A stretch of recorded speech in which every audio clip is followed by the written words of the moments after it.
हालांकि मीरा को राजगद्दी की कोई चाह नहीं थी, फिर भी राणा के संबंधी मीरा को कई तरीकों से सताने लगे। कृष्ण के प्रति मीरा का प्रेम शुरुआत में बेहद निजी था, लेकिन बाद में कभी कभी मीरा के मन में प्रेमानंद इतना उमद्दीज पद्दहता था कि वह आम लोगों के सामने और धार्मिक उत्सवों में नाचने गाने लगती थीं।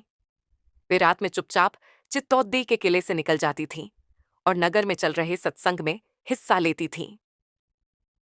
मीरा का देवर विक्रमादित्य, जो चित्तौदगढ़ का नया राजा बना, बहुत कठोर था।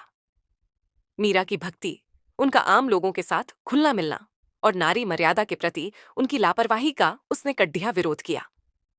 उसने मीरा को मारने की कई बार कोशिश की। विवाह का मतलब यही है कि आप एक इंसान के लिए अपनी हर चीज समर्पित कर दें, अपना शरीर, अपना मन और अपनी भावनाएं। आज भी कई ईसाई संप्रदायों में नन बनने की दीक्षा पाने के लिए लाड़डेचकियां पहले जीसस के साथ विवाह करती हैं। यहां तक कि एक बार उसने मीरा के पास फूलों की टोकरी में एक जहरीला सांप रखकर भेजा और मीरा को संदेश भिजवाया कि टोकरी में फूलों के हार हैं।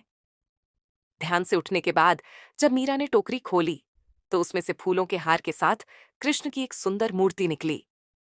राणा का तैयार किया हुआ कांटों का बिस्तर भी मीरा के लिए फूलों का सेज बन गया जब मीरा उस पर सोने चली। जब यातनाएं बर्दाश्त से बाहर हो गईं, तो उन्होंने चित्तौदा छोड़ दा दिया। वे पहले मेदाता गईं, लेकिन जब उन्हें वहां भी संतोष नहीं मिला, तो कुछ समय के बाद उन्होंने कृष्ण भक्ति के केंद्र वृंदावन का रुख कर लिया। मीरा मानती थीं कि वह गोपी ललिता ही है, जिन्होंने फिर से जन्म लिया है। ललिता कृष्ण के प्रेम में दीवानी थीं। खैर, मीरा ने अपनी तीर्थयात्रा जारी रखी। वे एक गांव से दूसरे गांव नाचती गाती पूरे उत्तर भारत में घूमती रहीं। माना जाता है कि उन्होंने अपने जीवन के अंतिम कुछ साल गुजरात के द्वारका में गुजारे। ऐसा कहा जाता है कि दर्शकों की पूरी भीड़ के सामने मीरा द्वारकाधीश की मूर्ति में समा गईं